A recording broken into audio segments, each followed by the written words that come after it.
every suit by a minor shall be instituted in his name by person who in such suit shall be called the next friend. नहीं, कोई बात नहीं. स्पर्श. Sir order number नहीं आ रहा पर institution of suit. Shreya. हाँ जी श्रेया. कहाँ से हैं? क्या?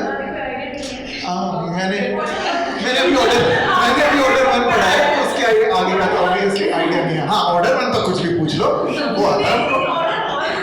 ऑर्डर 1 नहीं है. ऑर्डर 1 नहीं है. 30. Yes. Yeah. Please. My next friend है minor. No, guardian. You keep quiet. I don't know anything. For today, I'm the student. For the defendant. Yeah. Order 32. Okay. Where is? Okay. Let's not look at this black hole first. Let's look here. Where it appears to the court to be just and convenient, court may by order appoint a receiver of any property, whether before or after decree. Hardeep, go for it. This is an order. I'll give you that hint. गलत answer दे सुनाई. It really does. It is wrong answer. Go for it. Order 10 क्या commission का उधर नहीं हो. No, sorry. It's okay. You haven't studied this. It's fine. It is an order. Can anybody guess? Danish, order. 40. Right? To do with receiver, right? I think rule 1 या नहीं. वैसे this particular line comes in a section also in section 94. Yeah, I think. But order is good enough.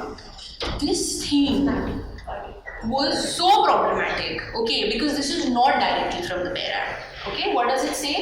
No temporary injunction shall be granted by a court under Order 39, where no perpetual injunction could be granted in view of the provision of Section 38 and 41 of the SRA. What are they doing? They have combined 2 acts and they are asking you a question. What is this trying to say? अगर temporary injunction, अगर perpetual injunction नहीं दे सकते, तो temporary injunction भी नहीं दे सकते. Right? कहाँ लिखा है ये मेरे आर्ट में? I didn't know this. This was my first prelims. I almost started crying when I saw this question. अच्छा एक बात honestly बताना, मतलब regardless of the fact कि कैसा question है, बना नहीं बना, आप लोगों को अगर option select करना होता इस question में, there's no negative marking. कौन सा option select करते? So because it's too lengthy and if you don't know it, you will just go. It seems only shady, na? It seems so sketchy. What is this? How can you compare two things? हाँ, जो व्यक्ति over explanation देता है, उसी ने कुछ ना कुछ कर दिया. Normal psychology. Yeah. So यही होता है. Let me tell you, I also marked 2 in my prelims. Okay, I also marked 2 in my prelims, although answer was none of the above. Right? So the point is, there is a misconception that MP is a very Bare Act based state. It is, okay, but we've looked at so many questions so far. They are all not directly from the Bare Act. Okay, it compels you to think a little bit. So here, this particular line I found out later in a commentary that I was studying from, जिसमें पता चला कि temporary injunction grant करते समय हमेशा perpetual injunction के हिसाब से सोचा जाता है. ओके, अगर आप लॉजिकली सोचोगे एसआरए में परपेचुअल इंजंक्शन के ग्राउंड्स अलग हैं और सीपीसी में टेम्परेरी इंजंक्शन के ग्राउंड्स अलग है, prima facie case, irreparable loss, things like that. Okay, but actually the position of law, so this is a correct statement, it's not wrong. ठीक है? सो when somebody tries to say यार MP का preparation है ना, सिर्फ Bare Act करो हो जाएगा. Okay, don't do that. Don't have a mental block. Again, don't have mental blocks. Okay, that was the point. I think we've done enough prelims questions. Take the word. Make it as comfortable. Make it as uncomfortable as possible. As possible. Yes. Okay. मैं honestly आप लोगों को सच में ऐसा लग रहा होगा कि यार ये संडे को बुला के रोस्ट क्यों कर रहा है. I tell you, whatever points we are discussing over here may be like subject based, may be conceptual, may be psychological, may be in any possible manner. All of this actually happens with the student in the examination hall. ये सब होता है. इससे कोई फर्क नहीं पड़ता आपका मीडियम क्या है, आप इंग्लिश मीडियम के हो या हिंदी मीडियम के हो. ये सभी प्रॉब्लम्स जो हैं वो सारे ही स्टूडेंट्स की प्रॉब्लम होती है. लेकिन जो इतने लोग जज बनते हैं ना, 50, 60, 100, 150 जितने भी लोग जज बनते हैं ना, वो इसी प्रॉब्लम को बाईपास करके ही जज बनते हैं. तो वो आपको bypass करना पड़ेगा. That is the wall that you need to break. Okay, how do you make this disappear? Okay, thank you. I'm very technologically challenged, I'm so sorry. Okay, so question 94. Okay, just tell me before we go to question 94, where is the concept of remand discussed in CRPC? Not 67. 167. You got the mic, Shreya. Okay. Where is the concept of FIR discussed in the CRPC? 154. Okay. Does section 154 use the word FIR? No. Is there the word FIR used in the CRPC? In one case, yeah. 207 when the materials are provided to accused in that FIR. Yeah. So FIR once is used, right, in 207. 207 is providing documents to the accused, right? Okay. But not used in 154. But is remand only one section, 167? Nowhere else has remand been used? Transit remand is used, ma'am. Oh, Baba, transit remand is not used in the CRPC. Specific word. I'm saying in the Bare Act of the CRPC, is there any other provision to do with remand? Yes, when magistrate ask for accused is in prison, want to appear in the court. In that provision, there's What nothing. provision is this? It's said the provision says that like this: if the accused is in the prison and there is a order of magistrate to let him appear in the court, and if that accused is going to be So from prison you're calling somebody to appear in court. is going to be released on the same day, then He is remanded to custody, that is the word. Is the word remand used in that provision? Remand means sent back. No. What does remand mean? Remand means sent back. So you're sending someone back to custody. Right? So can you do it only, what is 167? What chapter is it in? Chapter 12. Yeah, chapter 12. What does chapter 12 have to do with? Can someone else from this side answer? Chapter 12 of CRPC is what? Undergrad सीखना छोटी college में तुम दोनों आप कोई बात नहीं ठीक है What does chapter 12 of CRPC talk about? Come on. Chapter 12 starts with 154. Investigation, right? Chapter 12 is talking about investigation. So, is remand, are you remanding the accused to custody only at the stage of investigation? Will you not do it in inquiry? Will you not do it in trial? So, can the word remand appear somewhere else? It can, right? Look at what section it is, 309. During inquiry or trial, under section 309 of CRPC, magistrate can remand an accused to custody for how long? Yeah. So 309, the provision is to do with adjournments. Okay. And how proceedings are going to be conducted day to day. It also has proviso में one little hidden thing is कि उसमें magistrate can remand the accused क्योंकि 309 trial के stage पे है, ठीक है? तो वहाँ पे maximum 15 days ही हो सकता है, ठीक है? So you have to be very careful. The word remand is not only 167. It is used in 209 also. It is used in 309. ठीक है? So this is again slightly uncomfortable question. Okay, and something you see, this is what they're doing. They're not asking you, if they ask you about remand, they're not going to directly ask 167. They've asked you remand from where you would never think a question on remand would come. Right? That's what they're doing. That is where, see, prelims maximum people get eliminated. Okay, if you answer this kind of a question, like a hot question correctly, you are sort of in the game. You're not going to get eliminated. Somebody who misses this question might. Okay? Okay, let's do last question. And now we can. Okay, yeah, fine. I think I'm also really tired. yeah. Okay. Was it too uncomfortable for you guys or Sort of a reality check. Sort of a reality. That's fine. That's actually required. Yes. We have to keep it informal in order to make sure that you do it formally in the examination. थोड़ा informally तो समझना पड़ेगा reality checks तो. Okay, can we take like a 5-minute water break? Yeah, just sorry. Answer देते नहीं बन रहा है, इस एंजाइटी या इस आंसर नहीं देने को कैसे ओवरकम करें? How can we become prompt? Take a few seconds. Never be prompt. Never ever be prompt.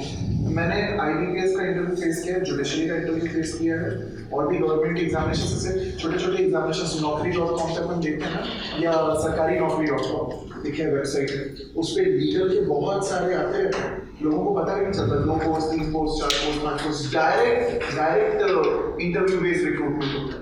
तो मैंने इतने सारे इंटरव्यूज दिए हैं, इतने सारे इंटरव्यूज देखे हैं, इतने सारे मॉक इंटरव्यूज लिए हैं, मेरा एक्सपीरियंस यही बोलता है you never have to give a prompt answer. बहुत अच्छा सवाल पूछ लिया आपने। अगर कभी भी आप ऐसा सोचो ना कि कोई व्यक्ति आपसे डायरेक्ट क्वेश्चन पूछ रहा है, take 3 seconds, take 4 seconds, take 5 seconds, क्योंकि माइंड में वो चीज जाती है, सुनने के बाद आपका माइंड उस चीज को प्रोसेस करता है, प्रोसेस करने के बाद आप आंसर सोच के बोल पाते हैं। इसमें 3 से 4 से 5 सेकंड लग सकते हैं, कोई खराबी नहीं है, कोई नंबर नहीं कट रहा है, बिल्कुल भी गलत नहीं है। 3 से 4 से 5 सेकंड ले लो। जैसे अभी आपके साथ हुआ ना, आपके माइंड क्लिक कर रहा है कि ये है, पढ़ा है, पता है, चलो प्रोविजन नहीं आ रहा है, ठीक है, प्रोविजन नहीं आ रहा है, सो nobody is going to deduct your marks or not able to recall the provision। लेकिन अगर आप उसी चीज के लिए 5 सेकंड ले लोगे ना, तो ये जो ये रुक जाए, ये रुकना बहुत जरूरी है। जब तक ये रोके और यहाँ गलत निकल गया तो कट जाएगा नंबर। तो ये this is really very important. There are 4 images in this. There are 4 images. वो बड़ा खाने का बोल रहे और नीचे। That's smartness is you listen to the question, you process it in your brain, you take 3 to 4 seconds and then you answer. Okay, so Shubham sir had told me to take a small class also, although I'm really not qualified to be a teacher by any standards. But small, I'll just, chota. It's about how I used to read the Bare Act. Now, in no way is it कि ऐसे ही Bare Act को पढ़ना है, ऐसा नहीं है. But let's just try to read a section. एक Bare Act का एक section पढ़ने की कोशिश करते हैं. Evidence Act सबको अच्छा लगता है? Yes, ma'am. Yeah, I think very non-problematic also. है ना? ठीक है. Can you just answer some basic questions about Evidence Act? Evidence Act कौन से proceedings पे लगता है? Civil या criminal? Both. Amazing. Okay. Evidence Act में 3 principles के ऊपर टिका हुआ है. Okay? एक करके हैंड रेज करके मुझे बताओ कौन से प्रिंसिपल्स हैं. Don't look at the section. Her act ना, जैसे आप मास्टर्स करोगे आपको समझ में आएगा, हर एक लॉ प्रिंसिपल्स के ऊपर टिका होता है, ठीक है. और okay, I won't say this but yeah can you just tell me it's, मतलब उस लॉ के सेक्शंस वो प्रिंसिपल्स चीख के बोलेंगे, ऐसा होता है, ठीक है. तो व्हाट प्रिंसिपल्स, समथिंग जो काफी सुनने में आता है एविडेंस एक्ट के बारे में. Audio No, that's not one of the principles. Although it is a principle of natural justice, but not Evidence Act. Documentary evidence is strong evidence, or hearsay evidence are not.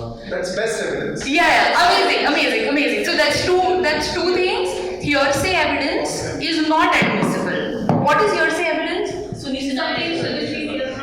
So what does that mean? Suni sunai baat matlab? Where you cannot substantiate it with an evidence, like सुनी perfect. सुनी सुनाई बात मतलब जिस इंसान ने देखा उसकी बात नहीं है. उसने किसी को बोला, उसकी बात है. That is not admissible. Also, plead fact not law. Plead fact not law. Okay. That is a good principle, but not what the Evidence Act is based on. Okay. Something related to hearsay only. Dying declaration is an exception, right? No, think of a principle on which. So, dying declaration is a provision, no? Best evidence rule. Perfect. Best evidence rule. So, hearsay evidence is not admissible. Whenever evidence will be given in court, सबसे अच्छा evidence क्या होता है? Direct evidence तो मतलब oral evidence है तो direct होना चाहिए. Documentary evidence है तो तो प्राइमरी क्या होता है? हाँ, प्राइमरी क्या होता है? What is primary? डॉक्यूमेंट है, मेरा बर्थ सर्टिफिकेट है, ठीक है, और उसका जीरोक्स कॉपी है. इसमें प्राइमरी क्या है? Original. Yes, great. So original is primary, ठीक है. So that is the second. Third principle, there are 3 principles. Okay, this you guys might not know and this is mentioned in the Evidence Act also. Section 5. What does Section 5 say? relevant. Relevancy of fact. So you will. Only the relevant facts need to be presented in the court. And, Perfect. So nothing else. fact in issue and relevant fact. Evidence can only be given. Fact in issue and relevant fact. Okay. Awesome. Now you guys know this. These are the principles. सबसे अच्छा evidence दो, here से evidence मत दो, सिर्फ relevant fact या fact in issue का evidence दो, ठीक है? अब हम देखते हैं section 165. Who has read this section before? You read it? Anybody has read the section before? ठीक है? Okay. नहीं पढ़ा। Okay, अब पढ़ लो. कैसे नहीं पढ़ा? Are you in any of the batches? किसमें है? नहीं। अभी किसी बैच में है? हाँ मतलब पढ़ा नहीं है ना? अच्छा, कॉलेज में पढ़ा है? किसने पढ़ा? कोई नहीं.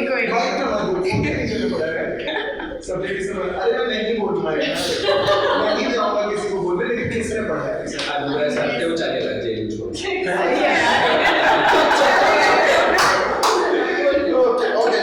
देखो।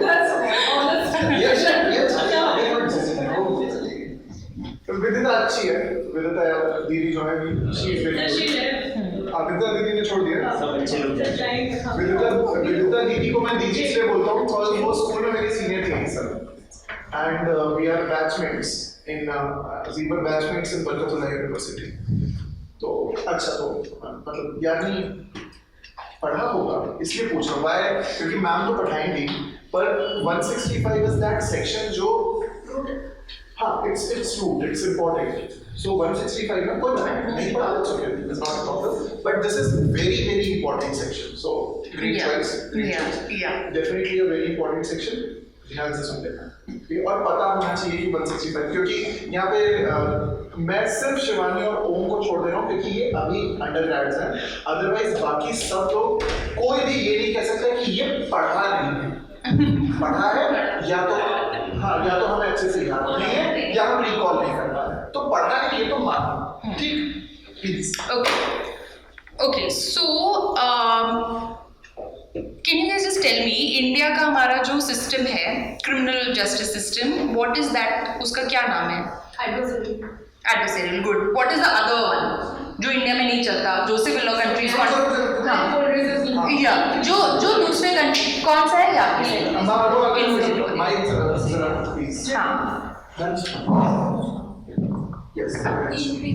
Inquisitorial, great. What does it mean? Where the judges. Can you start? Yeah, please stand.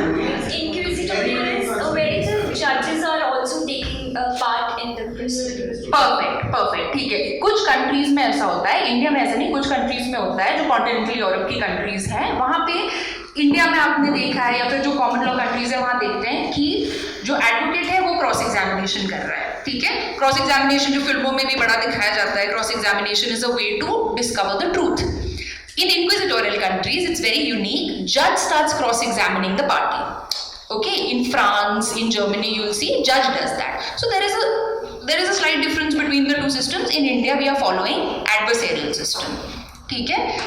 Adversarial system को ये भी कहा जाता है accused के फेवर में थोड़ा सा झुका हुआ है। आप CRPC भी पढ़ेंगे तो कई सारे उसमें accused favoring provisions हैं. Okay, this section why is it important is because it is borrowed, you can say, from the inquisitorial system. क्योंकि what is the first line? What is the heading of the section? So it is a power, right? It is not his duty. It is a power to put questions of order production. Now look at the language of this section. It's beautiful language. The judge may, whatever, ask any question he pleases. उसके pleasure पे छोड़ दिया, okay? In any form, at any time, of any witness or parties of any fact, relevant or irrelevant, and may order production of any document or thing. How many times are they using the word any? So do you understand the scope of the power of the judge? Okay, now generally adversarial proceedings में बोलते हैं judge has to be like an umpire or referee. Okay, that you only pronounce the verdict at the end. Okay, that's it. That's all you have to do. Here, what are they doing? They're giving him a little more power, right? So it is not purely adversarial. ठीक है. Now he has a power. With power, there is always some duties or there is some restriction. There is no absolute power, right? Do you guys watch Spider-Man? With great power comes great responsibility. What is his responsibility now? He can ask questions of any fact relevant or irrelevant. Judgment must be based on facts declared by this act to be relevant. So court में आपको पूछताछ करनी है, आप कैसे भी कर सकते हैं. जजमेंट जो है वो relevant facts पे ही. What is the third principle that we discussed? You will give evidence only of relevant facts or fact and issue. ये चीख के नहीं कह रहा है कौन से प्रिंसिपल पे बेस्ड है. Okay, now let's look at the last line. Okay, so these are proviso में यूजुअली रिस्ट्रिक्शन आ जाते हैं पावर के ऊपर. लास्ट लाइन क्या कह रही है? No shall he dispense with primary evidence of any document except in cases hereinbefore excepted. तो जज के पास पावर होगी बहुत सारी, लेकिन वो प्राइमरी एविडेंस को डिस्पेंस विद नहीं कर सकता एट हिज डिस्क्रेशन. उसके पास डिस्क्रेशन नहीं है. ठीक है, there are certain exception. Section 65 वगैरह है एविडेंस एक्ट में जहाँ सेकेंडरी एविडेंस अलाउड होता है, बट जज के पास भी पावर नहीं है. अगर आप बोलो सर मेरे पास फोटोकॉपी है, ओरिजिनल नहीं है, आप तो जज हैं, आप इतने बड़े आदमी हैं, फोटोकॉपी एक्सेप्ट कर लो, जज एक्सेप्ट नहीं कर सकता. Okay, now tell me one thing. What is the second principle that we studied, that we talked about right now? Best evidence. Isn't this talking about best evidence? Right? Primary evidence. Okay. So now imagine you have a question in the mains about primary and secondary evidence. Okay. Where are the sections given primary or secondary evidences? 62, 63, 64, 65. ठीक है, वहाँ दिए हैं. So you, like any judiciary aspirant, you know 62, 63, 64, 65 are there. You write that also. Okay. How is your answer any different from any other person who's writing it? Now, if you have studied the act in depth, what you will realize is section 165 says this right at the end. Can't you write this one line in that answer, and if you include this one line in the answer, that the importance of primary evidence is that even the judge cannot dispense with it as per section 165. It's one line. Okay, imagine how rich your answer is going to become. Imagine how when a person reads your answer, they'll be like, इसने बैराक्ट ध्यान से पढ़ा है, इसने जब पढ़ा तो इसने प्रोविजंस को आइसोलेशन में नहीं, सबको साथ में लेके पढ़ाई करी है. ठीक है, so that is the point of doing this particular section. It's my favorite section, I think. All through it is absolutely my favorite section because it gives the judge a lot of power. So I love it. So that's the idea. Now, if there is a question with respect to 165 also, उस पे भी काफी सवाल आ जाते हैं on the judge's power to put questions. If you write this and then you write about the principles of the Indian Evidence Act, okay, and you say that the principles are clearly reflected over here. दो जगह तो आपको दिख रहे हैं. When you read it in depth, और भी दिखेगा इसमें. ठीक है? Wouldn't that make your answer richer? Do you need to remember any case law for this? Can't you just read the Ware Act and also make your answer very, very rich? There are cases that also we'll come to, but yeah. So this is what the I don't know what I did. Sorry. Yeah. So when I say you read the Ware Act in depth, like I was talking to Shubham sir also, and when I say you read the Ware Act in depth, try to read it like this. Okay, like always try to link जो provision है वो उसका object क्या है. हर एक provision का एक object होता है. ठीक है, तो उस तरह से आप पढ़ें वो अच्छा होगा. Let's do one more from Indian Evidence Act. Okay. I need Richard. इसके just ऊपर वाला. Yeah.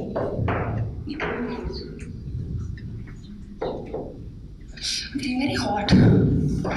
Is there a fan or something here? Yeah, thank you.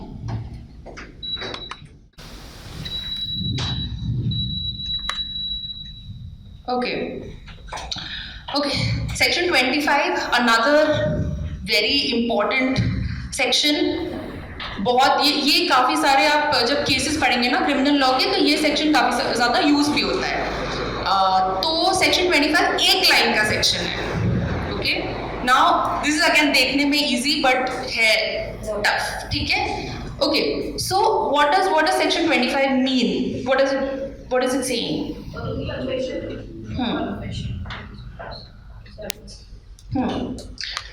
Police officer के सामने कन्फेशन देंगे वो कोर्ट में एडमिसिबल नहीं होगा, ठीक है? Admissible तो होगा, it cannot be proved. No, so admissible means that like it cannot be proved, basically. Okay. Now tell me, I'm an accused, okay? I made a confession before a police officer, ठीक है? There is एक और आदमी है यहाँ पे, तो क्या मेरा confession मैंने दिया वो कोर्ट में प्रूव नहीं हो सकता, बट क्या मेरा कन्फेशन इस आदमी के अगेंस्ट प्रूव हो सकता है? I am the accused, I am giving you a hint, इस आदमी के अगेंस्ट प्रूव हो सकता है? या I given it to the police officer, I am an accused, it can not be proved, ठीक है? तो सेक्शन का सिर्फ ये मतलब नहीं है कि मैं अक्यूज्ड हूँ, मैंने कन्फेशन किया, मेरे उससे प्रूव नहीं होगा, यू नो, पुलिस ऑफिसर के सामने, तो वो प्रूव नहीं होगा. व्हाट डज इट से? It says no confession. Doesn't matter who the person is making the confession. No confession made to a police officer shall be proved against any person accused of an offence. मतलब accused के against किसी का भी confession prove नहीं कर सकते आप. That is so एक लाइन का सेक्शन है, बट कितने सारे एलिमेंट्स हैं, इसको यू नो हर एंगल से सोचने की जरूरत है. फिर इसके बाद में जाके एक्सेप्शंस वगैरह भी आ जाते हैं, but we won't get into that. So the idea is try to engage with the Bare Act on this level, and this will not happen in the first reading. ये होता है जब आप Bare Act को 3 से 4 बार पढ़ लेते हैं, उसके बाद आपको समझ में आता है कि ओके अच्छा ये मतलब इसको दूसरे तरीके से भी सोचा जा सकता है, इस तरह की चीज़ें. तो that's why multiple revisions are also important. Okay, now let's look at some mains. Do you want to look at my mains? Yes. Answer writing practice, huh? Okay, let's do that. Chalo. Okay, so I'll show you a bad thing, like a bad answer first. Okay, when I just started, क्या हुआ, MPCJ का जो मेरा mains था पहला वाला, वो clear इसीलिए नहीं हुआ था क्योंकि मैंने आंसर राइटिंग प्रैक्टिस ठीक से नहीं की. Okay, I don't know why मैंने टेस्ट सीरीज वगैरह कुछ नहीं लिया था. मैंने बस सोचा कि मैं अच्छे से बैराक पढ़ लूँगी, अच्छे से कोई गाइड वाइड पढ़ लेंगे, बस हो जाएगा. आंसर राइटिंग प्रैक्टिस क्या करने की ज़रूरत है, you know, like law school में 5 साल आंसर्स ही तो लिखे हैं, मतलब क्या है, you know. Epic fail, you know, it was so bad. I mean, you guys know my struggle very well.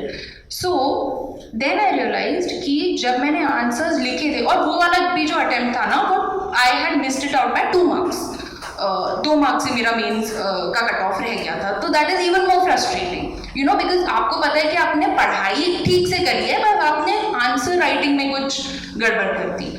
तो देन आई रियलाइज प्रेजेंटेशन कितना इंपॉर्टेंट होती है एक मेंस के आंसर में. ठीक है, आंसर ऐसा लिखना चाहिए कि जो पढ़ रहा है उसको एक ग्लांस में ही सारे एलिमेंट समझ में आ जाएं. कैसे समझ में आएंगे? अभी अगर आप इतने बड़े बड़े चंक्स लिखेंगे यहाँ पे, okay, without leaving any lines, there is no indentation over here. ठीक है, मैंने बस स्टार्ट किया, मैंने कुछ अंडरलाइन भी नहीं किया, मैं बस लिखती जा रही हूँ. यहाँ किसी को समझ में आ रहा है क्या लिखा है? आई मीन एक ग्लांस पे आपको पढ़ना पड़ेगा अलग से, है ना. So then I changed my strategy a little bit. जब मैं ये बड़े बड़े पैराग्राफ्स, बड़े बड़े चंक्स लिखना बंद कर दिया, and then I did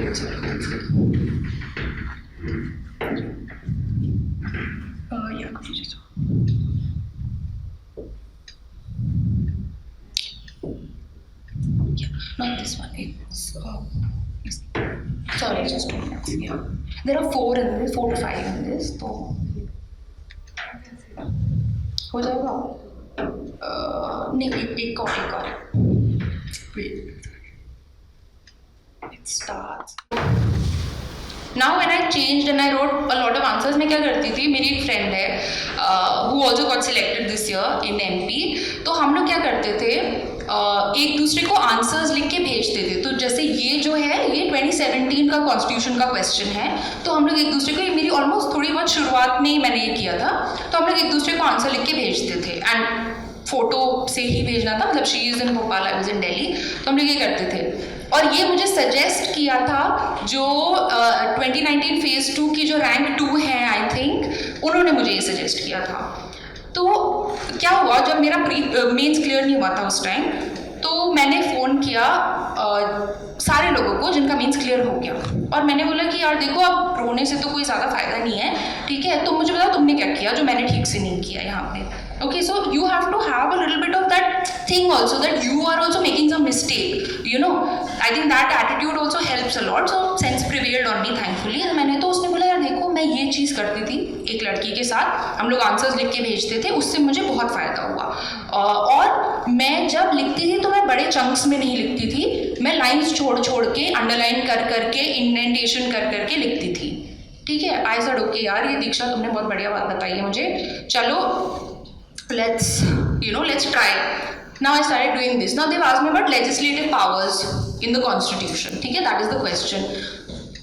This is my introduction. This is just one line, one sentence which I've written in 3 lines. Can you see how I've left one finger space between all the words? I deliberately did it so that the person who's reading can understand what I've written. ठीक है, one line introduction, that's enough for this kind of a question. Then I came directly to the article. Now just see, पहले वाले उसमें मैंने क्या essentials लिखे थे, एकदम डायरेक्टली चिपका के लिखना स्टार्ट कर दिया. अभी देखो आर्टिकल 245 I've written 3 things और यहाँ भी थोड़ा स्पेस छोड़ दिया. अच्छे से दिख रहा है कि नहीं, देखने वाले को समझ में आएगा कि नहीं, जस्ट देखने वाले. कंटेंट तो ठीक है, कंटेंट सबको पता है क्या होता है ना. Again one second, could we just go to the can't? Okay. I'll just show you the next page of this. Yeah, I think this is the one. So this was, I think this is the 3rd page probably of the answer. फिर मैंने conclusion नहीं लिखा था, तो वो मुझे my friend told me कि यार conclusion में ऐसे लिख दे, you know. तो ये मैंने last में जाके add कर दिया when I was reevaluating, जब उसका फीडबैक मुझे मिला. So this is the help. When you से हेल्प हुई ये कि मैंने ये नहीं लिखा था, मुझे नहीं पता था, उसने बोला कि अच्छा ये भी कर दे, कर दिया. That's why I always say preparation can not happen in isolation. You have to be with people, you know. You keep talking like, मतलब आई थिंक शुभम सर से काफ़ी बात होती थी मेरे फ्रेंड से काफ़ी कि यार तुम लोग क्या पढ़ रहे हो, कैसे पढ़ रहे हो. अकेले आप नहीं कर सकते यार, इतना ईजी प्रोसेस नहीं है. फॉर एग्जाम्पल राजस्थान की जो मेन्स रहती है उसमें अलग अलग मार्किंग रहती है, 2 मार्क्स 3 मार्क्स 5 मार्क्स 10 मार्क्स. तो और स्पेस उतना ही प्रोवाइड रहता है. करेक्ट. तो उसमें क्या कैसे लिखना रहेगा, क्योंकि इसमें तो you have got answer sheet, Rajasthan में स्पेस भी रहती है, तो उसमें कैसे कंटेंट को उसमें कंसाइज करके कैसे लिखना है. हाँ Also, जैसे आपने बताया कि आप उसमें गैप छोड़ के लिख रही हो और स्पेस दे के लिख रही है.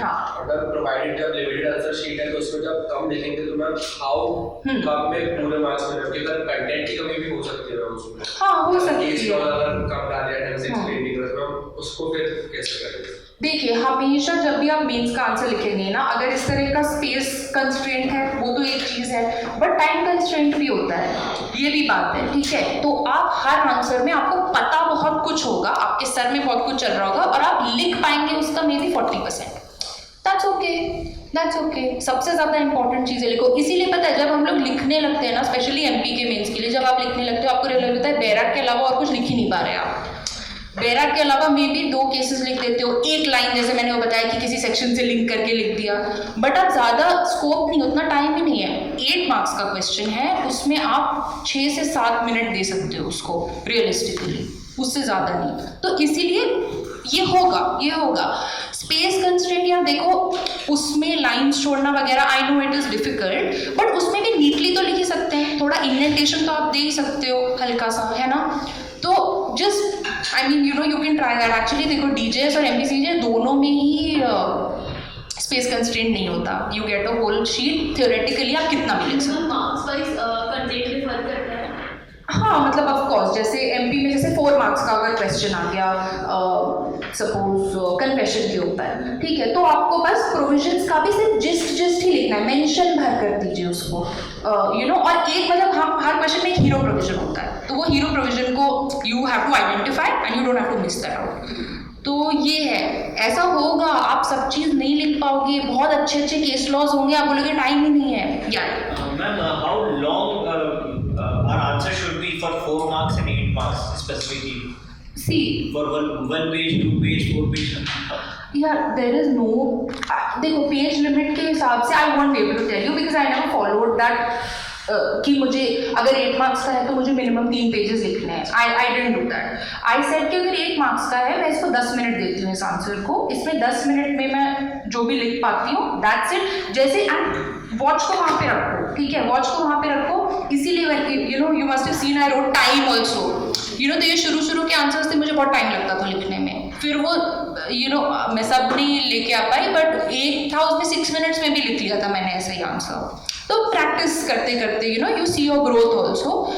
तो सॉरी आप क्या कह रहे, मैं क्या बोल रही हूँ, हाउ लॉन्ग. हाँ, तो जैसे 10 मिनट होने लगते थे मैं उसको आंसर को रैप अप करने लगती थी, ठीक है. फिर उसमें कितना लिखा है क्या लिखा है डजंट मैटर. या प्लीज.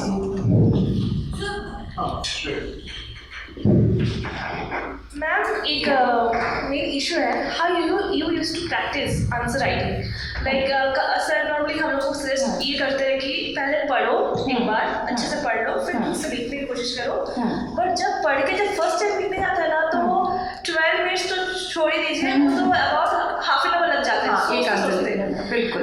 अगर मैं ये स्ट्रेटेजी अपनाऊँ ऑब्वियसली पढ़ना पड़ेगा but if I do like this कि पहले पढ़ लो और एक बार फिर से एक बार एक परफेक्ट आंसर लिख के रख दो सारे, क्योंकि हर एक मेन सब्जेक्ट्स हो मेन जो मेन बड़े बड़े सब्जेक्ट्स है CRPC CPC का उसके अबाउट 70-80 क्वेश्चंस तो हमें सॉल्व करना पड़ता है आराम से. इफ अगर हम लोग उस हर एक क्वेश्चन का आंसर्स अगर पहले से लिख के रख दे परफेक्ट एकदम मतलब जस्ट नॉर्मल जो आंसर होते हैं जो चाहिए होता है फिर हम लोग वैसे उसी हिसाब से अगर प्रैक्टिस करते रहे वो बेटर स्ट्रेटेजी होगा या बार बार लिखते जाके मतलब we don't have any idea कि एट द एंड वो सही आंसर है कि नहीं. कितना अगर कंसोलिडेटेड क्वेश्चन में बोल रहे हैं इसको छोड़ दीजिए ऐसे करके अगर बताएं the meaning is pretty simple कि आप ये बता दो कि पहले चंक बेस पूरे आंसर्स लिख ले या डायरेक्टली छोटे छोटे आंसर से शुरू कर ले. यही कुछ और कुछ मेरा कहना ये कि सबके परफेक्ट आंसर्स पहले परफेक्ट आंसर फॉर्म करके रख दे then we start answer practicing in that way ताकि हम लोग को मतलब पहले तो लिख देंगे हम लोग पढ़ के रट के या जो भी करके लिख देंगे फिर हम लोग गलत आंसर लिख दे फर्स्ट टाइम में फिर हम लोग उसी का प्रैक्टिस करते जाएंगे ना लॉन्ग टर्म में भी. तो मेरा थिंकिंग ये है कि अगर हम लोग पढ़ के एक अच्छा देख के अच्छा फॉर्म कर ले कि ये पॉइंट्स डाला है एंड उसको अगर हम लोग रख दे मतलब उसके हिसाब से अगर पहला आंसर देख के लिख ले या बिना देख के लिख ले पढ़ नहीं देख के मतलब क्या एग्जैक्टली रखना है. तो पहली बार में परफेक्ट आंसर हो सकता है नहीं, ये तो नहीं हो सकता. जैसे कि मैंने भी जैसे यू कैन सी ना ये आंसर भी परफेक्ट नहीं है जो मैंने लिखा है. मैंने जाके इसमें बाद में कुछ ऐड किया है. आप और भी इसमें फोटोज मैं दिखाती हूँ उसमें भी जैसे मैंने पोस्ट-इट नोट से ऐड किए हैं कुछ चीज़ें. तो मेरी स्ट्रैटेजी ये थी कि आप जो है परफेक्ट आंसर ना मेंस के एग्जाम में भी नहीं लिख पाओगे. आपको वहाँ पे भी लगेगा कि मैं और अच्छा लिख सकती थी, मैं इसमें ये और पॉइंट ऐड कर देते, ये और अच्छे से लिख देते. तो there is no such thing as a perfect answer. सबसे पहली बात तो ये है. इसमें एक जगह पे नोट्स आपने लगाया. हाँ वो ऊपर है सर आई थिंक थोड़ा सा. हाँ ये थी. तो ये जैसे 133 और अकॉम्प्लिस वाला ये क्वेश्चन है. अब मैंने इसमें ये ऐड ही नहीं किया था तो ये जैसे मैंने 2 केसेस ऐड कर दिए उनके और फिर गिव इलस्ट्रेशन ऑल्सो मैंने लिख दिया अपने like a note to myself. Section 118 भी लिख दिया कि अच्छा ये विटनेसेस से डील करता है मेन प्रोविजन उसको भी ऐड कर दीजिए इसमें. तो perfect answer and you know I think एक मैंने शुभम सर का ही मैंने मेंस के पहले एक वीडियो देखा था. आई थिंक आप मेंस आंसर्स ही डिस्कस कर रहे थे. He said something that stuck with me. Said don't write 1 or 2 excellent answers and rest of them are bad answers. Write all good answers in the paper. That is your point. Point is finishing the paper. Point is answering every question. Point is writing all good answers, not 1 or 2 excellent answers. That's not the point. ठीक है. तो yeah. Secondly, answer writing. One more thing. When should you start? Start it not initially. जब आपने initially पढ़ना start किया exam के लिए तब मत स्टार्ट करिए. थोड़ा सा जैसे आपका सिलेबस एक बार हो गया, आई वुड ऑलवेज सजेस्ट तब आंसर राइटिंग करिए, आप बेटर पोजीशन में रहेंगे करने के लिए। जनरली मतलब यहाँ पे हल्का सा बस थोड़ा सा इस पे डिबेट इसलिए क्योंकि दो तीन चीज़ें हैं। एक तो ये है कि मोर और लेस जनरली जब स्टूडेंट्स प्रिपेयर करते हैं वो ग्रेजुएट हो चुके होते हैं। बहुत कम ऐसे मतलब होते हैं स्टूडेंट्स जो थर्ड ईयर में बहुत सीरियस हैं या फोर्थ ईयर में बहुत सीरियस हैं, फिफ्थ ईयर में सीरियस हैं। तो it actually it's the situation which you are in. तब आपको डिसाइड करना है कि आपकी आंसर राइटिंग कैसे शुरू होगी या कब शुरू होगी। जैसा भी मैम ने बताया कि once you are done with the syllabus, एक बार आप कंप्लीट कर चुके हो, उसके बाद अगर आप एक प्रॉपर आंसर फ्रेमिंग की तरफ जाओ तो that's actually the correct approach. लेकिन अगर मान लो कि आप अगला अटेम्प्ट लिखने वाले हैं, you are right, like in like next 2, 3, 4, 5, 6 months अगर आप लिखने वाले हो और अगर अभी तक भी सिलेबस का कुछ पोर्शन रह गया है, तब फिर मैं मतलब उसमें तो भी आप स्टार्ट कर सकते हैं। तब आप अपने मेंस का आंसर राइटिंग वहाँ पे शुरू कर सकते हैं, क्योंकि मेंस की आंसर राइटिंग ऐसी है कि जब तक आप लिखना शुरू करके देखोगे बहुत I repeated like 1000 times and ये 2000 बार मैं बोलूँगा कि आप कभी भी प्रीलिम्स के बेसिस पे सिलेक्ट नहीं होंगे। प्रीलिम्स के बेसिस पे सिर्फ और सिर्फ स्टूडेंट्स की एक हम कह सकते हैं कि छटाई इसको कहते हैं ना, जो सुनने में बहुत बुरा लगता है पर वो सच तो है भाई। अगर कोई बात कड़वी है तो ये थोड़ी है कि सच नहीं है। हाँ, अगर कड़वी है पर सच है तो माननी तो पड़ेगी। तो जब प्रिलिमिनरी एग्जामिनेशन, जैसे एक बहुत अच्छी चीज़ है, बहुत sweetly she express this and I am glad that you express it, कि प्री एक बार निकला फिर मेंस 2 नंबर से रह गया, तो that's frustrating, that's irritating. Why is it not irritating? But mains examination he main examination होता है। Yeah. आप mains को mains क्यों बोलते हो? क्योंकि वही मेन है। Yeah. So main examination जब है तो आपको इस हिसाब की preparation करनी पड़ेगी। And coming back to your question Shreya, कि कैसे आंसर करें, डायरेक्ट पूरा देख करके लिख लें या either of the method would work। लेकिन ये चीज बहुत जरूरी होगी कि एग्जाम आते आते आप प्री, जब आपका जैसे नोटिफिकेशन आता है, जैसे जुलाई में आपका नोटिफिकेशन आया, आपको सितंबर में अक्टूबर में आपका प्रीलिम्स लिखना है, तो प्रैक्टिकल बात करते हैं ना, लेट्स नॉट टॉक सुपरफिशियल, सीधे बात करते हैं। आपका जुलाई में आया वैकेंसी, फॉर एग्जांपल सितंबर में एग्जाम, अगस्त में आया वैकेंसी, फॉर एग्जांपल अक्टूबर में एग्जाम। अब अगर आपको एग्जाम लिखना है तो उस एग्जाम के लिए जब तक प्रीलिम्स की डेट नहीं आती, जितना हाथ घिसने की प्रैक्टिस कर सकते हो कर लो। That has to be the right approach, क्योंकि ये जो है ना, ये एक दिन में नहीं आता है। किसी ने अगर पहचान में यूपी दिया हो तो उससे बात करो, ये लोग बताएंगे 3 दिन डेली 3 घंटे 3 घंटे 3 घंटे 3 घंटे 3 घंटे 3 घंटे 18 घंटे की सिटिंग और लिखना है बिना रुके। आप सोचने का टाइम नहीं है आपके पास, आप सोच नहीं सकते। तो जो आंसर राइटिंग वाली चीज है ना श्रेया, किसी भी मेथड से आप प्रिपेयर करो, दैट्स नॉट अ प्रॉब्लम। अभी हम लोग सीपीसी पढ़ रहे हैं, सीपीसी में अभी मैम हम लोगों ने एक चीज शुरू की है कि ये स्टूडेंट्स की डिमांड पे मैंने करवाया था, क्योंकि जनरली वो ये रहा था कि क्लासेस के साथ पढ़ तो रहे थे, एमसीक्यूज भी प्रैक्टिस हो जा रहे थे, ट्रायथलॉन्स I am very sure of course ट्रायथलॉन्स दिए हुए हैं। हाँ, मैम ने बाय द वे ट्रायथलॉन्स दिए हुए हैं। हाँ, so either you praise it or not, I know. No, I'm praising it only, of course. So the thing is कि ये MCQs प्रैक्टिस हो जाते हैं, सिंगल से आप सॉल्व कर लेते हो, यूनिवर्सल से आप सॉल्व कर लेते हो, MCQ एनिमेशन प्रैक्टिस हो जाता है। What's boring is writing. लिखना बहुत बोरिंग चीज होती है, आदमी उसमें इंटरेस्टेड होता है। अब एक बात बताओ, मैं मान लो कि आपको पढ़ रहा हूँ, आप जुडिशरी के लिए पढ़ रहे हो, मैं आपसे डेली क्विज़ेस लूँ, जो भी पढ़ाऊँ क्विज़ लूँ, जो भी पढ़ाऊँ क्विज़ लूँ, खुश रहोगे? खुश रहोगे? यस और नो? Yes sir। अगर फिर एक टेल यू कि इससे जुडिशरी तुम्हारा नहीं निकलने वाला है, तब खुश हो? जुडिशरी तुम्हारा लिख के निकलेगा, ये बात ध्यान में रखना। तो ये जो लिखने वाली चीज है ना, that's why this is so important that while you are writing an answer, have a look at it. While you are writing an answer, you have to be very clear in what you are writing. Just look at the pattern. 5 लाइनें 6 लाइनें, उससे ज्यादा लिखना नहीं। Conclusion इससे बड़ा, मतलब आप उंगली में बता सकते हो, इससे बड़ा का conclusion कभी नहीं लिखना, क्योंकि ऑलरेडी आपने कंटेंट लिख दिया। All you have to do is now summarize everything. That's it. आपको सिर्फ समरी डालनी है, तो समरी के लिए ये लिख दिया, 2 लाइन 3 लाइन यहाँ पे ऐड कर दी, खत्म किया। लेकिन I tell you this thing very honestly, and she will like corroborate this point. आप बताना मैम, क्या जितने भी आपने एमपी निकाल लिया, डेल निकाल लिया, अब अगला एग्जाम है यूपीएससी और फिर आप हार्वर्ड चले जाओगे।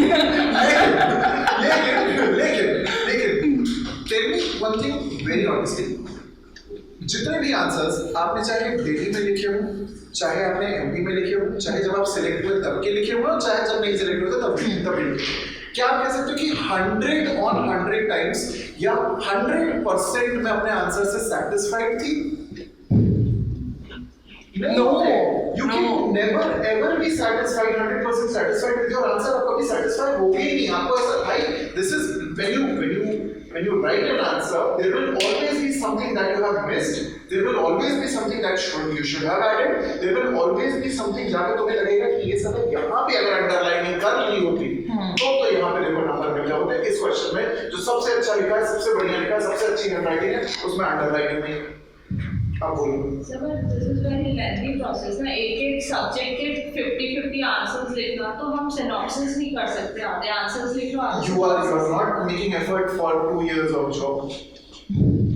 Let me be, I'll be brutally honest on that point. आप क्लर्कशिप करना नहीं चाहते। आप अपनी लाइफ के आप ऐसा समझ लो कि 30 से 35 साल की मेहनत कर रहे हो, तो it is meant to be a lengthy process. It has to be a lengthy process. Time consuming हो जाता है कई बार, तो ऐसा लगता है कि कितना लिखें, कब तक लिखें। कितना लिखें, कब तक लिखें। हाँ, that's a good point. कि भाई कोई तो एक पॉइंट होगा, कोई तो कैपिटम होगा कि हमने ये पॉइंट स्टैब्लिश कर दिया कि यहाँ से लिखना शुरू कर रहे हैं, अब कहीं तो जाके लिखेंगे। That's correct. डेली कितना लिख रहे हो अभी? अभी तो नहीं लिखती, मतलब पहले लिखती थी कितना? 4-5 questions. 4-5 questions. That's a good number. That's enough. That's a very good number. 4-5 questions तो कंटिन्यू कर रहे But sir, नहीं, वो consistency नहीं होगा। क्यों? Sir, Okay, please get somebody give her a mic. Sir कई बार आलस आ जाता था कि कितना लिखे, कई बार वो हो जाता था कि यार कब से लिख ही रहे, वो हो जाता था सर, मोटिवेशन नहीं रहता। दीदी यही सोच तो बदलनी है। आलस देखो, आलस, मोटापा, घबराहट नहीं होता ना। देखो, think about it. I'll tell you, और ये बहुत, ये तो मैंने closely देखा भी, please. When I was in Barkatullah university, हमारे बैच की टॉपर थी, मैं रैंक 2 हूँ अपने बैच का, ठीक है, सिल्वर मेडलिस्ट। जो मेरी गोल्ड मेडलिस्ट थी भारती, उसका मैं कई बार एग्जाम्पल्स अलग अलग जगहों पे देखना पड़ा। पढ़ने में अच्छी थी, लेजिट वो पढ़ने में अच्छी थी। वो फर्स्ट अटेम्प्ट में she also did not become a जज, जुडिशरी के लिए प्रिपेयर कर रही थी, एंड सेकेंड अटेम्प्ट में शी वॉज MP रैंक 6 निकाल लिया उसने, ठीक। वो लगातार लिखती थी। कहीं पे मैंने उसका या तो इंटरव्यू सुना या उससे बात की, उसने एक चीज़ बताई जो मुझे भी स्टिक करती है, मैं अपने हर स्टूडेंट को बताता हूँ कि ये जो आलस वाला पॉइंट है, या सिर्फ आलस एक रीज़न नहीं होता है। आपके घर पे गेस्ट आ जाते हैं, आपको कहीं पे जाना पड़ता है, दोस्तों का फ़ोन आता है, कोई अच्छी मूवी लग गई है। अब आप जब पूरा मार्वल सिनेमैटिक यूनिवर्स फॉलो कर रहे हो तो guardians of the Galaxy movie कैसे छोड़ दोगे? जब 1 से लेकर 9 तक फास्ट एंड फ्यूरियस देखे हो तो 10वीं फास्ट एक्स आई है, कैसे छोड़ दोगे? है ना? जब ड्रीम गर्ल 1 देख ली तो ड्रीम गर्ल 2 कैसे छोड़ दी? है ना?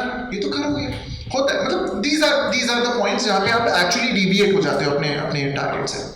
बट एक चीज़ समझना हरदीप, जो ये डेविएशन है, एंड ये भारती को मैं कोट कर रहा हूँ यहाँ पे, शी सेड कि भैया संडे को भी पढ़ा है मैंने। संडे को कौन पढ़ता है?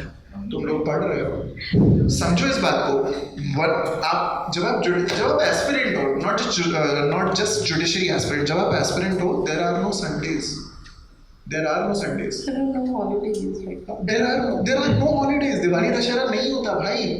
तुम दिवाली मना लो, दशहरा मना लो, ईद मना लो, होली मना लो, है रंगे पुते घर पे आओ, बढ़िया एंजॉय करो लाइफ। मतलब ये तो वो बात हो गई कि यार सुकृति, यार ये कैसे हो रहा है यार? तू पार्टी भी कर रही है, तू बढ़िया एकदम घूमने भी जा रही है, और मतलब तेरी लाइफ भी सेट है, और यार मैं तो ये इनमें से कुछ भी नहीं कर रहा हूँ, है?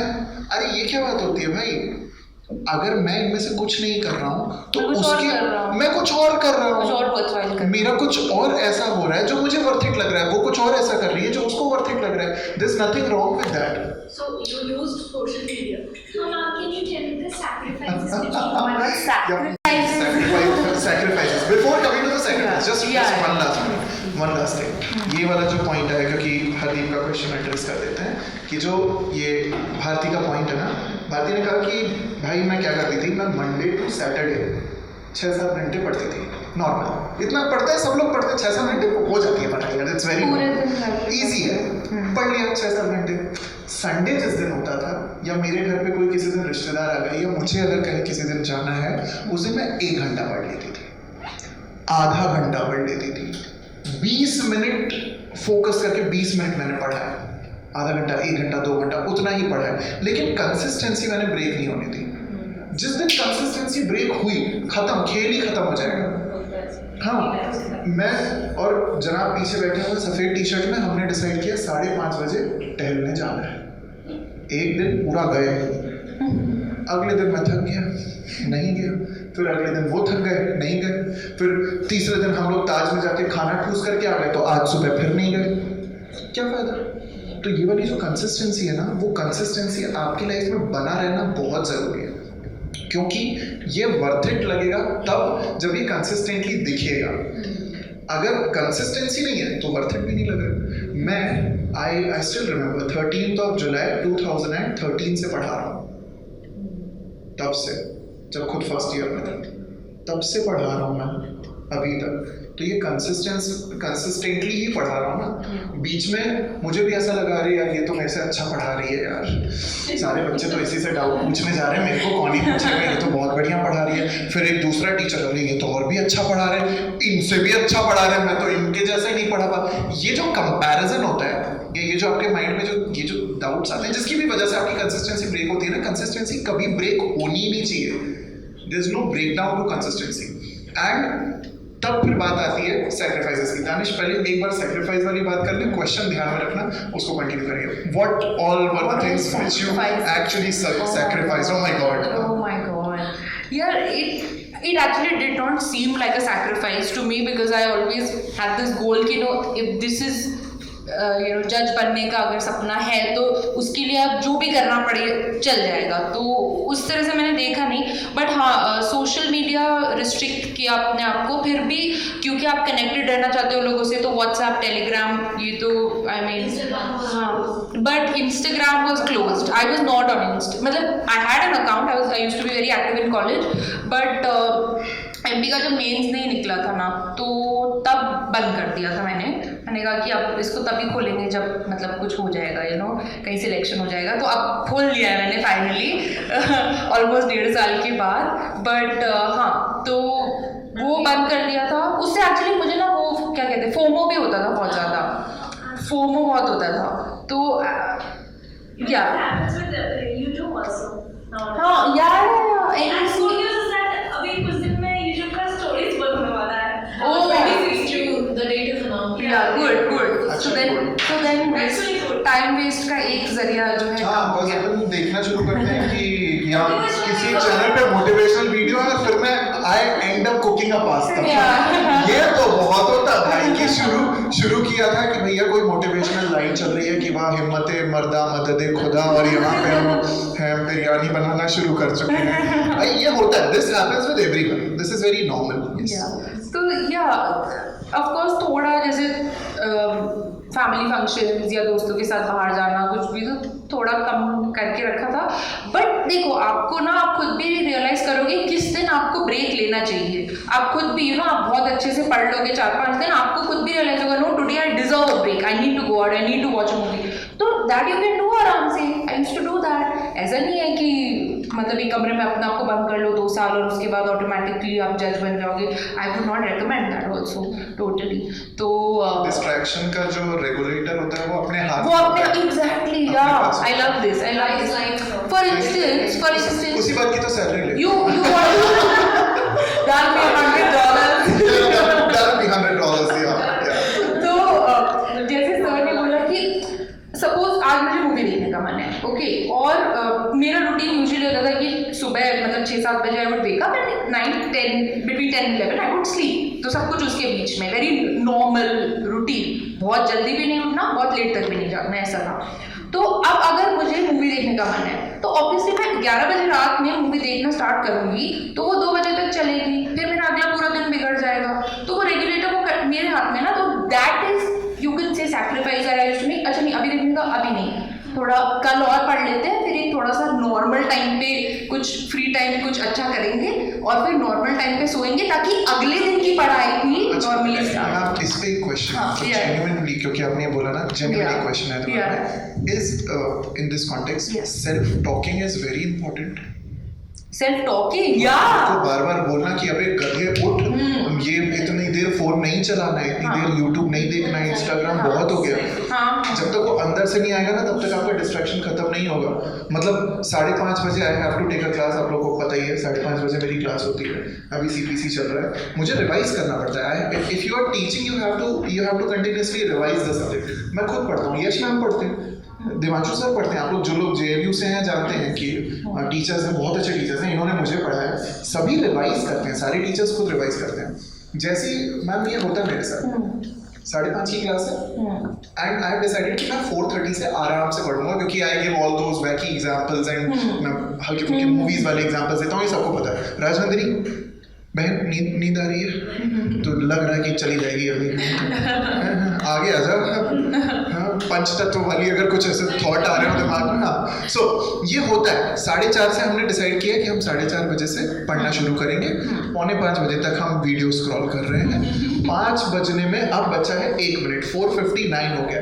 तब मेरे अंदर का जो कंसाइंस है वो मुझे धिक्कारता है कि तुम्हें आधे घंटे बाद क्लास लेनी है, साले उठो उठो, रिवाइज करो, ढंग से बच्चों को पढ़ाओ, वो तुम्हारी रोजी रोटी है।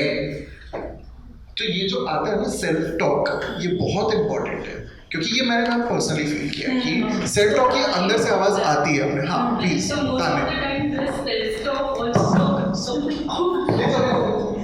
also converts into negative self-talking. Like you get negative thoughts as well when you're self-talking कि आज इतना कर लिया, you're not making effort, so you get burned out as well कि अब effort तो लगा नहीं रहे, so let's just stop it. So how do you distract this thought from and change it into a positive affirmation कि चलो पढ़ने बैठते हैं, ढंग से पढ़ते हैं, कल नहीं पढ़ा आज पढ़ते हैं। तो बहुत उस माइंडसेट में आना बहुत जल्दी कन्वर्जन नहीं हो पाता एकदम से। सर एक्चुअली मेरा जो क्वेश्चन होल्ड किया था, मेरा जो क्वेश्चन होल्ड किया था वो इसी से रिलेटेड है, that is actually about consistency. Consistency inconsistent होने का एक सबसे बड़ा रीजन होता है some days are there which are actually very blue, हम उस दिन चाह के भी देखते हैं, पढ़ने की कोशिश करते हैं and we are out of the zone, तो वो कंसिस्टेंसी में सबसे बड़ा बैरियर है। और ये जो नेगेटिव सेल्फ टॉक्स हैं वो ही मतलब मुझे ऐसा लगता है कि बार बार हिट करते हैं during this long process of preparation. तो इससे कैसे टैकल करते हैं मैम? पहले आप बताओ। हाँ देखिए, मैं हमेशा अपने आप को ये बोलती थी कि जो मेन प्लान है लाइफ में वो है कि जुडिशरी क्लियर करना है, ये मेन प्लान है। अब अगर ये नहीं हुआ तो क्या होगा, ये भी सोच के चलते हैं सब लोग। तो क्या होगा, what is the worst case of this? हो गया तो बहुत अच्छी बात है। वर्स्ट केस इज कि फिर कोई ऐसी नौकरी करनी पड़ेगी जो एक्चुअली करने का मन नहीं है, शायद जो आपका करने का मन नहीं, ऐसा नहीं कि वो वर्थ नौकरी नहीं है, वो आपका करने का मन नहीं है, आपका शायद प्रैक्टिस करने का मन नहीं है, लॉ फर्म में काम करने का मन नहीं है, लीगल ऑफिसर बनने का मन नहीं है, आपका मेन ये मन है। तो क्या वो फ्रस्ट्रेशन जो तब होगा जब आप एक ऐसी नौकरी में फंसे हैं जो आपको एक्चुअली करने का मन नहीं है, आप मर मर के चलो अब कमाना है तो किसी तरह कर रहे हैं, वो मंजूर है? या अभी जो आपको नेगेटिविटी आपके दिमाग में है, आलस है, मन नहीं कर रहा पढ़ने का, क्या ये मंजूर है? और जब भी मैं अपने आप से ये सवाल पूछती थी तो मैं कहती थी नहीं, मुझे वो चीज़ मंजूर नहीं है। I am not okay with settling, you know, you settle into something, I am not okay with settling. कोशिश करके नहीं हुआ वो अलग चीज़ है, बट खुद आपको वैसे यू नो पढ़ाई करनी पड़ेगी। started from zero, like the preparation from zero. Like how? I mean, जब आपका MCQ निकला, first step पे, तो क्या आपने अपनी preparation zero से start करी या आपने अपने corrections? नहीं zero, now I know what you mean। हाँ बिल्कुल, मतलब MP नहीं निकला तो फिर आप सब चीज़ डाउट करने लगते हो, कहीं भी कोई फेलियर था सब चीज़ की नहीं, मुझे बैराक भी पढ़ना नहीं आता, मुझे आंसर भी लिखना नहीं आता, मुझे प्रीलिम्स भी करना नहीं आता, अगला प्रीलिम्स भी लगता है मेरा क्लियर नहीं होगा, और मेरे साथ तो डबल फेलियर हो गया, उत्तराखंड का भी नहीं निकला प्रीलिम्स। तो ये होता है, but what I did is yes I started from zero. जब तो इसके बाद इमीडिएटली डीजेएस का प्रीलिम्स था. Unacademy. Let's crack it.